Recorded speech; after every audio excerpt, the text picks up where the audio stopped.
Du coup, on va reprendre juste avec un petit résumé de ce que je t'avais dit tout à l'heure. Donc, quand j'avais dit que ton x suit une loi normale mu avec quelque chose que tu connais, donc par exemple 0,5, une force connue, tu vas avoir du coup ton intervalle qui va être ch1 plus z1 moins alpha sur 2 avec ça sur racine de n. C'est un moins ça, désolé. Ça, x bar plus z1 moins alpha sur 2, ça sur racine de n. Donc tu vois, tout à l'heure, quand je t'avais dit avec quand je t'ai montré tous les calculs avec les z1 moins alpha sur 2, tu peux vraiment te simplifier la vie en admettant toujours que ton intervalle, non, je t'avais dit que c'était t alpha i t inférieur à alpha s, bah, tu peux te simplifier la vie en disant que c'est toujours z, enfin moins z1 moins alpha sur 2 inférieur ou égal à t inférieur ou égal à z1 moins alpha sur 2. Ça, sans parenthèse, ça ça va te simplifier la vie, mais vraiment, retiens vraiment ça, parce que c'est le plus simple que tu puisses retenir pour avoir un intervalle de confiance quand tu as une loi normale et que ta variance est connue. Et du coup, rappel, ton z, ça correspond à ton phi moins 1. Ok? Donc tu auras juste à chercher dans les tables, et ça, tu m'as déjà montré, tu sais le faire. Ensuite, ce qu'il faut savoir, c'est que malheureusement, on n'a pas toujours une variance qui est connue. Du coup, si on ne la connaît pas, le problème, c'est qu'on ne va pas pouvoir utiliser notre loi normale 0,1. Dans ce cas-là, on ne va pas faire un truc très compliqué, on va juste utiliser la loi de Student à la place. Donc la loi de Student, je vais clairement pas rentrer dans les détails parce qu'on s'en fout, mais vraiment. Le principe, c'est juste que c'est pareil que la loi normale, sauf que tu vas l'appliquer dans le cas où t'as pas la variance. Mais sinon, c'est exactement le même principe. Tu vas aussi regarder dans des tables, mais du coup, je te montre juste vite fait comment tu vas faire. Vu que t'as pas la variance, ton pivot, tu vas le définir de la manière suivante. Toujours x bar moins mu, sauf que c'est là où ça change. J'écris en rouge, que tu vois bien. S sur racine de n, qui va suivre du coup une loi de Student avec n-1 degré de liberté. On s'en fout de ce que c'est aussi les degrés de liberté, retient juste que ça suit une loi Student n-1. Ensuite, ah oui, enfin, bon, non, on s'en fichera pas après parce que n, quand on saura ce que c'est, non, c'est autre chose, on verra quand on fera des applications la prochaine fois. Du coup, tu vas me dire, c'est quoi ton S? Bah, ton S, c'est ce que tu m'avais dit, c'était ton écart type.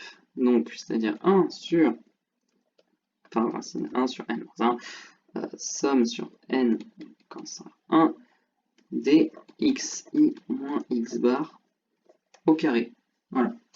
Donc ça va être ton écart type, ça c'est ton pivot. Donc comme d'habitude, nous ce qu'on va chercher, c'est la probabilité que notre t soit compris entre le quartile inférieur et notre quartile supérieur. Donc ça change pas, hein, là c'est pareil partout. Et du coup, c'est là où on va juste modifier un petit peu. Au lieu de dire que ça va être ça et ça, on va tout simplement utiliser la loi de Student. Et du coup, je te refais pas les calculs d'avant parce que ça va être littéralement les mêmes, sauf qu'au lieu d'un Z, ça va être un T. Et du coup, c'est ça qu'il va falloir retenir, c'est que tu vas avoir la probabilité, enfin, ton quantile inférieur, ça va être moins T, 1 moins alpha sur 2. Et ton quantile supérieur, ça va être Tn moins 1, 1 moins alpha sur 2. Alors, tu verras après dans les exercices comment chercher dans les tables, mais c'est très très simple. Ton n-1, ça correspond à ton degré de liberté. Du coup, ça va te montrer quel tableau utiliser. Et du coup, ton 1 moins alpha sur 2, ça va être la valeur que tu vas devoir chercher dans le tableau. Et enfin, dans le tableau c'est-à-dire ton tableau il est comme ça, et ce sera comme pour les phi moins 1 de la loi normale, il va falloir que tu cherches la valeur là-dedans, et puis que tu remontes pour que tu saches ça correspond à quoi. Donc j'espère que ça c'était clair aussi, et puis du coup, quand tu vas remplacer ton t par ce que c'est, tu vas d'abord avoir 1 moins alpha sur 2, donc ça, tu sais que c'est x bar moins mu sur S sur racine de n, blablabla, 1 moins alpha sur 2. Et puis finalement, je te développe pas le calcul parce qu'on s'en fout, et au final, ça ressemble énormément à l'intervalle que tu avais avant, sauf qu'à la place du z, eh ben, tu as juste ton tn-1, 1 moins alpha sur 2, et puis du coup, ça va être S racine de n à la place de variance ici, et toc, tn-1, 1 moins alpha sur 2, S sur racine de n, et voilà. Et c'est tout comment on fait ton intervalle de confiance, n'importe quel degré, hein. Ton alpha, ça va correspondre à soit 0,05 ou à je ne sais pas quoi, tu vois, 0,05. Ton n, c'est ton nombre de fois où tu fais, je sais pas moi, le nombre de variables aléatoires que tu as, donc ça peut être, je sais pas moi, 10 par exemple, on s'en fout. Ton mu, c'est ce que tu cherches.